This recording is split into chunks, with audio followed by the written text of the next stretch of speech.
अस्सलाम वालेकुम स्टूडेंट्स। आज हमारा टॉपिक है ग्रुप के बारे में। तो चैप्टर नंबर 2 है हमारा पास, फर्स्ट ईयर मैथ। ग्रुप के बारे में हमने अब तक जो इसमें पढ़ा है वो रिलेशन और फंक्शन के मतलब पढ़ा। ग्रुप भी एक फंक्शन है, लेकिन इसकी चार अलग से कंडीशंस हैं जिसको हम एक एक करके यहाँ डिस्कस करेंगे। अच्छा जी, ग्रुप्स को समझने से पहले ये बाइनरी ऑपरेशन है हमारे पास, अगर आपको पता हो, याद हो, तो हमने चैप्टर नंबर 1 में पढ़ा था। बाइनरी ऑपरेशन स्टैटिक है ये हमारे पास, और इसकी डेफिनेशन हमने की हुई है पहले। रिपीट कर लेते हैं दोबारा।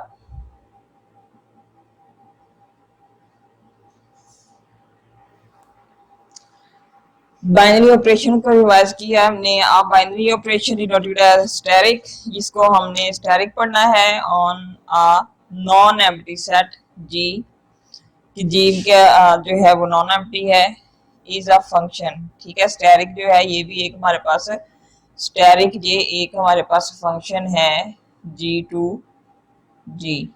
ठीक है, which associates with each order pair A comma B of elements. जितने भी उसकी जी के एलिमेंट हैं, ठीक है, जितने भी जी के एलिमेंट हैं उनके ऊपर ये ऑर्डर पेयर की शक्ल में एसोसिएट होता है, और इसको हमने ऐसे शो कराया है, डिनोटेड एज ऑफ जी। ठीक है, तो हम ये कह सकते हैं कि जो स्टेरिक है, मैंने अभी आपको स्टेरिक जो एक फंक्शन है जी टू जी, मतलब जी से जी, जी क्रॉस जी भी आप इसको कह सकते हैं, ऑन जी या इन जी। ठीक है, तो ये हमारे पास बाइनरी ऑपरेशन है। बाइनरी ऑपरेशन की कुछ चार कोई हमारे पास प्रॉपर्टीज भी हैं। बाइनरी ऑपरेशन मतलब कि ये कोई भी ऑपरेशन हो सकता है। स्टैटिक उसको हमने जनरल कहा है, ये प्लस हो सकती है, माइनस हो सकती है, ज़रब हो सकती है, तकसीम हो सकती है। इसके अलावा वो जो दो एलिमेंट्स पर, जो टू एलिमेंट्स पर अप्लाई होते हों वो वाले से। ठीक है, इसमें यूनियन भी हो सकता है। देखना, यूनियन में भी दो सेट होते हैं, इंटरसेक्शन में भी दो सेट होते हैं, फर्क में भी। तो इसलिए जो है वो बाइनरी ऑपरेशन जो है वो जनरल स्टैटिक है, और कोई भी हो सकता है ये। अब इसकी प्रॉपर्टीज को देखते हैं हम। इसकी चार प्रॉपर्टीज हैं। ये एसोसिएट होता है, कॉम्यूटेट होता है, इनवर्स भी एग्जिस्ट करता है, और इसके हिसाब से आइडेंटिटी भी एग्जिस्ट करती है। ठीक है, क्या क्या होता है ये? एसोसिएटिव होता है,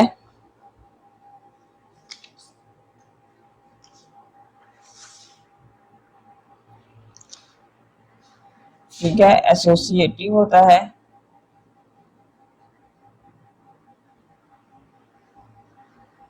कॉम्यूटेटिव होता है,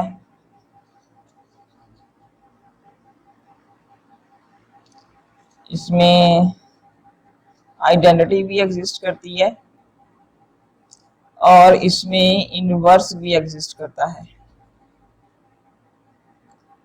एसोसिएटिव का पता है, कॉम्पिटेटिव का पता है, आइडेंटिटी का भी आपको पता है कि जमा के लिहाज से 0 है और ज़रब के लिहाज से 1 है। इनवर्स भी होता है, इनका हर ऑपरेशन के हिसाब से इनवर्स भी मौजूद होता है। ये हमारे पास बाइनरी ऑपरेशन के चंद जो है वो प्रॉपर्टीज थी। प्रॉपर्टीज ऑफ बाइनरी ऑपरेशंस है, तो कॉम्यूटेटिविटी है हमारे पास। कॉम्पिटेटिविटी जो है अंडर बाइनरी ऑपरेशन हम लेंगे, हम यहाँ पे फ्लैट कर लेंगे A comma B, sorry, A B C belongs to S, S for all, sorry for all, और S is a non empty set. ठीक है, एस जो है वो मेरे पास एक नॉन एम्प्टी सेट है। मतलब हम यहाँ अगर इसको शॉर्ट में लिखे तो हम कहेंगे s is not equal to खाली सेट। ठीक है, पहला है कॉम्पिटेटिविटी, तो यहाँ पर हम लेंगे for all A comma B belongs to s. तो यहाँ पर ए स्टेरिक, बी जो है वो बी स्टेरिक ए के इक्वल होगा। कैसे? कि यहाँ पर जो है वो जगह तब्दील होती है कॉम्पिटेटिव में, तो हम अगर जगह क्लिक करेंगे तो जवाब के ऊपर कोई भी असर नहीं होगा। एसोसिएटिव में हमने 3 या 3 से ज्यादा पर असरअंदाज होता है।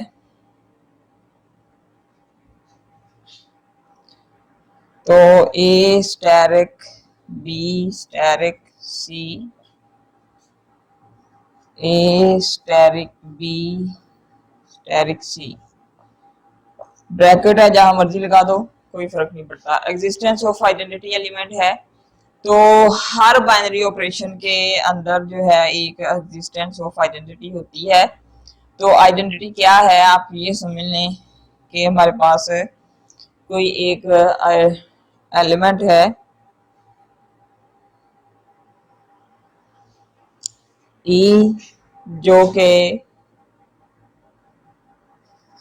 ई को हम आइडेंटिटी कहते हैं, क्या देते हैं, जो एस के अंदर बिलोंग है, करती है, सच दैट, ये हमने लेट की है कि for all A belongs to S, asterisk E asterisk A is equal to A.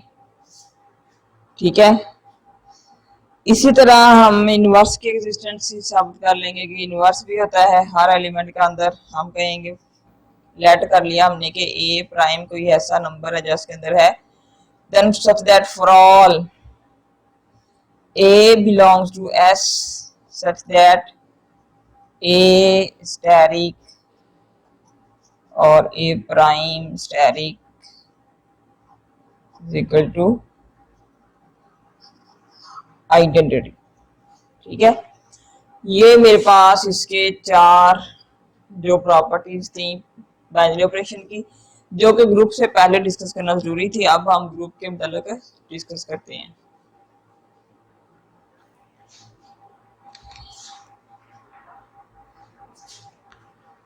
Group जो है वो एक डेफिनेशन इसकी हम करने से पहले कुछ टाइप्स हैं इसकी, वो हम जो है वो उसकी एक एक प्रॉपर्टी लगाकर बताते जाएंगे। सबसे पहले ग्रुपाइड है। ग्रुपाइड जब ये ग्रुप क्लोज्ड होगा, क्लियर होगा, ग्रुप के अंदर क्लियर प्रॉपर्टी एग्जिस्ट करेगी, मतलब कि इसमें बाइनरी ऑपरेशन डिफाइन होगा। इफ अगर इसमें बाइनरी ऑपरेशन डिफाइन हो, मतलब ये क्लोज्ड हो, तो ग्रुपाइड हो जाएगा हमारे पास। ठीक है, The group ID is a non-empty set on which binary operation is defined. ये एक हमारे पास नॉन एम्प्टी सेट होगा जिसको हम G कहते हैं, G नॉट इक्वल टू पाई। खाली सेट नहीं है तो बाइनरी ऑपरेशन इसमें डिफाइन हो। बाइनरी ऑपरेशन क्या है, स्टेरिक, तो ये ग्रुपाइड होगा। ठीक है, इसी तरह सेमी ग्रुप भी एक नॉन एम्प्टी ग्रुप है जिसमें हमारे पास किसी बाइनरी ऑपरेशन के अंदर स्टेरिक लिखनी, जो किसी भी स्टेरिक के अंडर जो है वो क्लोज्ड हो, नंबर 1, नंबर 2 एसोसिएटिव हो। ठीक है, क्लोज्ड हो और एसोसिएटिव हो। अब तीसरी है मोनाइड। तो मोनाइड के लिए भी हमारे पास यही चीज है कि जी जो है वो एक नॉन एम्प्टी सेट है। यहां पर जो है वो अंडर स्टेरिक जो है वो आइडेंटिटी एग्जिस्ट करती है।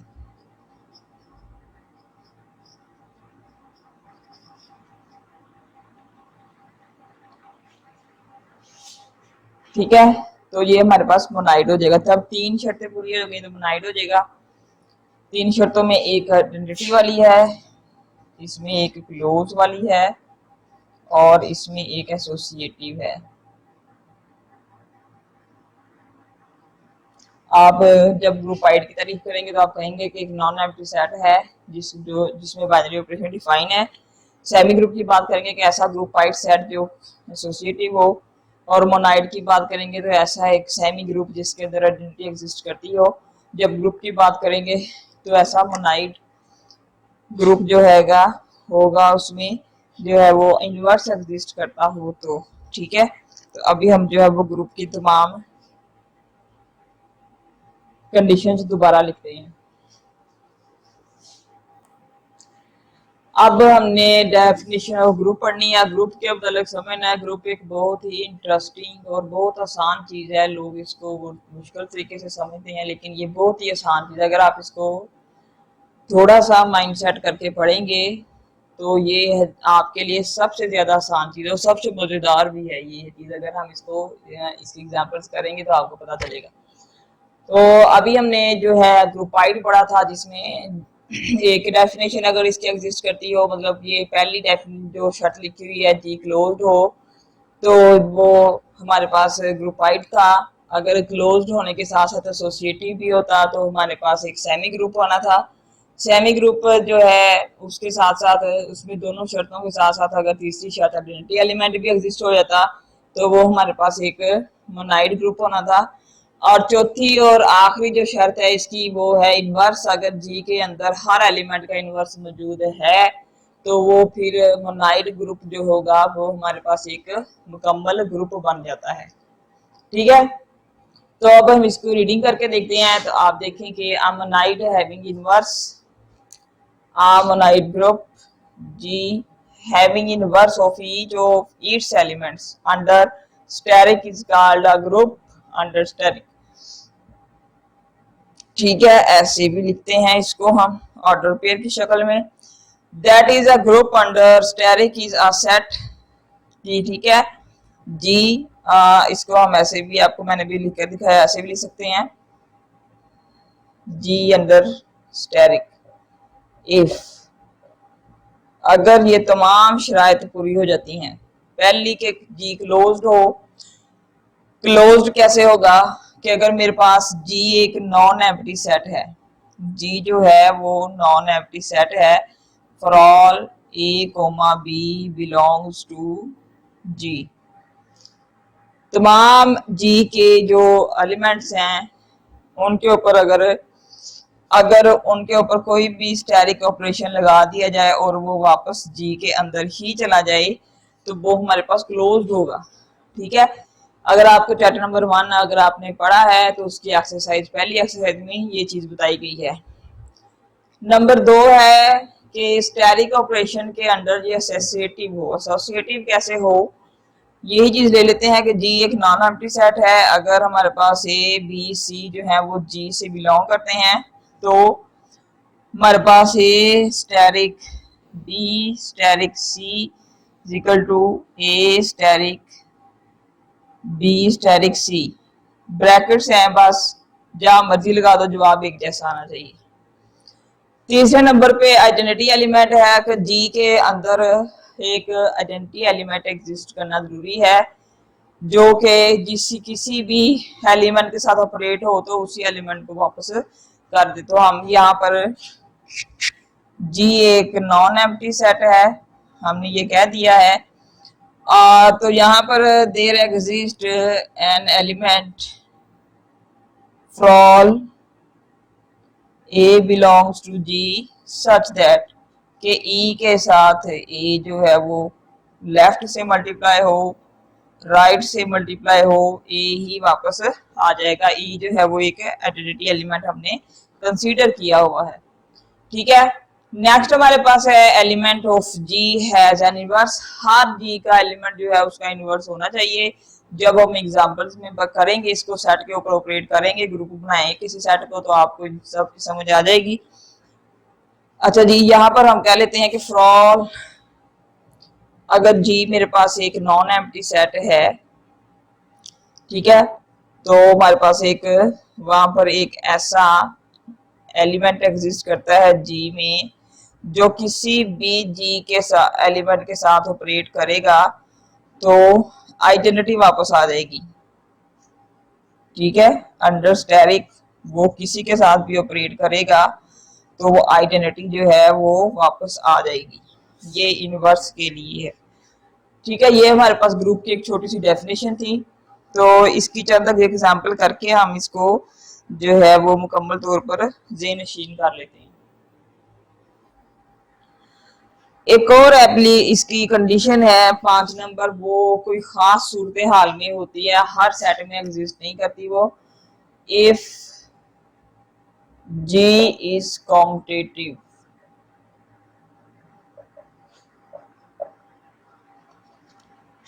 then G is called abelian group।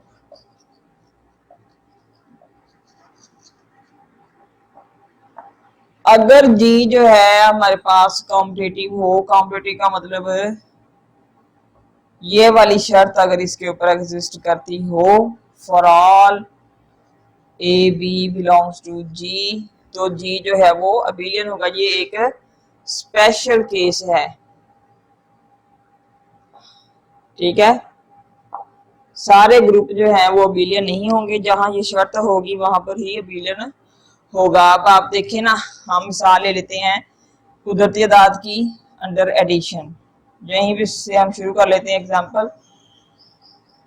जमा के लिहाज से पहली शर्त आप क्लोज्ड देखें, ये क्या क्या क्लोज्ड है। जी हाँ जी, आप इसमें से 3 और 4 को ले लें।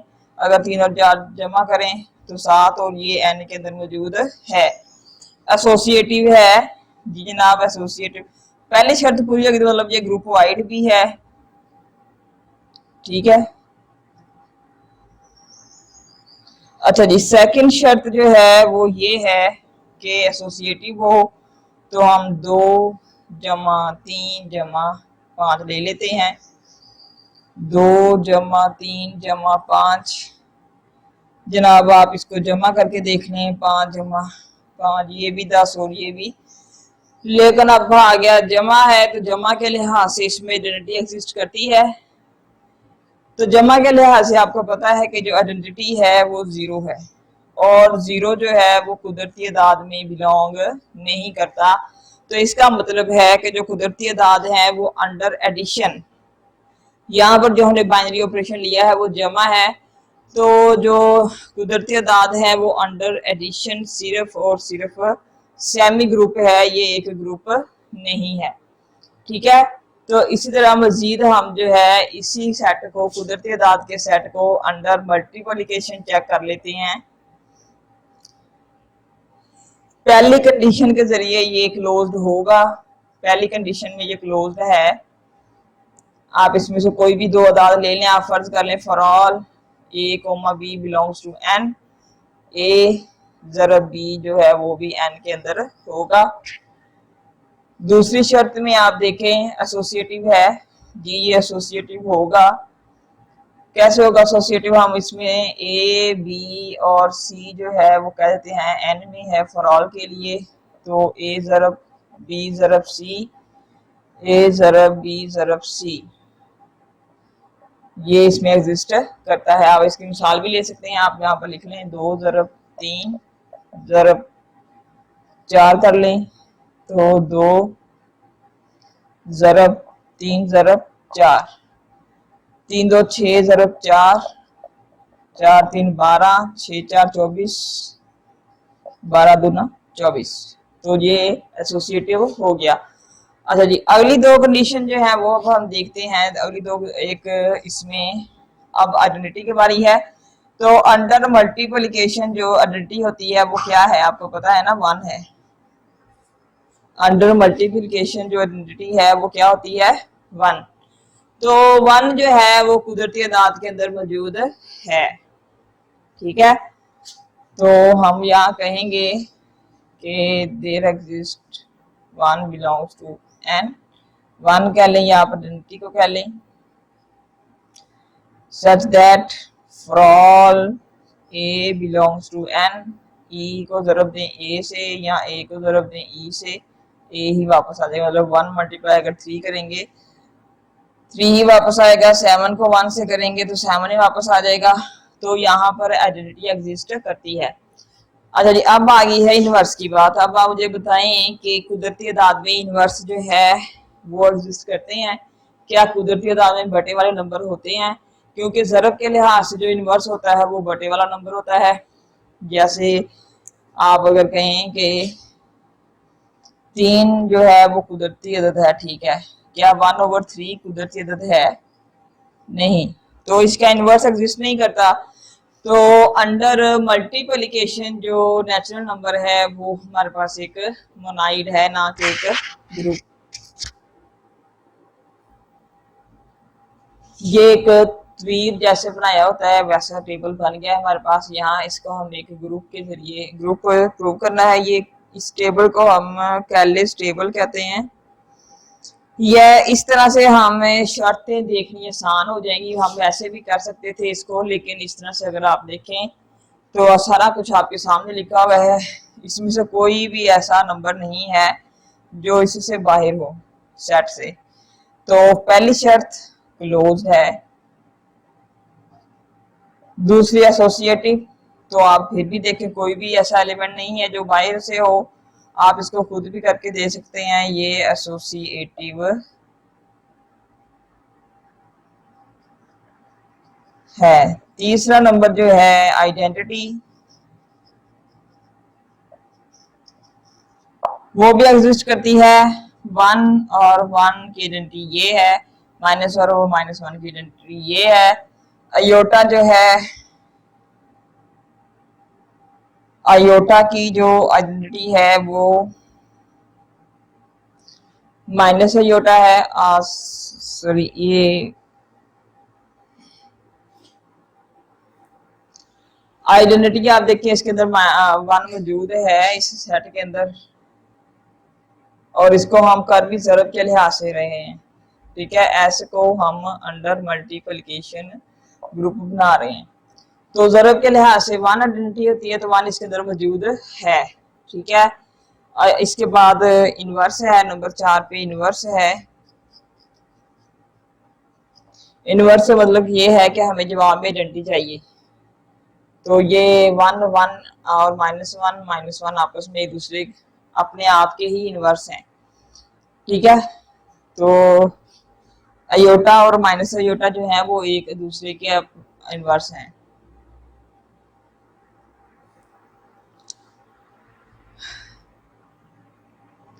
आयोटा जो है वो माइनस आयोटा से मल्टीप्लाई हुआ तो हमारे पास 1 आया है, तो इसका मतलब है आयोटा का इनवर्स माइनस आयोटा है।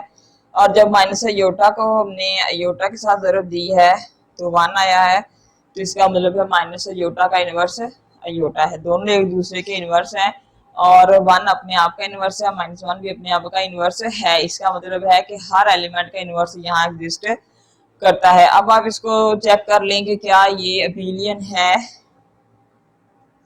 कॉम्यूटेटिव चेक करेंगे,